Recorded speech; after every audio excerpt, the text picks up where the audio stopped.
Now,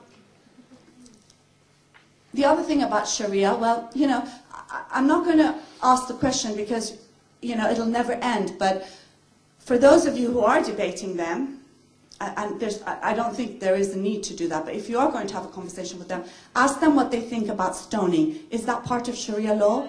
And wait for a, don't wait for a, you know, have you heard of US-led militarism and the Palestinian issue? Yeah, we're against that too, but stoning. Is stoning in Sharia law? Is a woman's testimony worth half that of a man's in Sharia law? Do men have the right to unilateral divorce and women don't? Is child custody given to a man at a preset age, irrespective of the welfare of the child?